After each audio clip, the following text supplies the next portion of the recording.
in this final part we'll just fine-tune the image very slightly to create a subtle blend between these transparent bits here and the rest of the dress. So what I'm going to do is tint them green, but also get some of the skin tone showing through, just so that we've got a link between the green dress and the lace.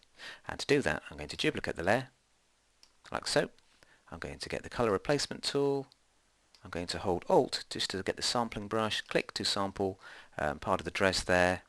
Set tolerance to about 11% because we only want to select this particular semi-transparent lace now, and sampling once, and then what I'll do is I'll just click and spray in these areas here just to basically make them look a little bit darker. Now they're a little bit too strong at this stage, but don't worry, because we're spraying onto a separate layer we can then reduce the opacity to get the effect that we want. Let me just do the semi-transparent sections down here as well.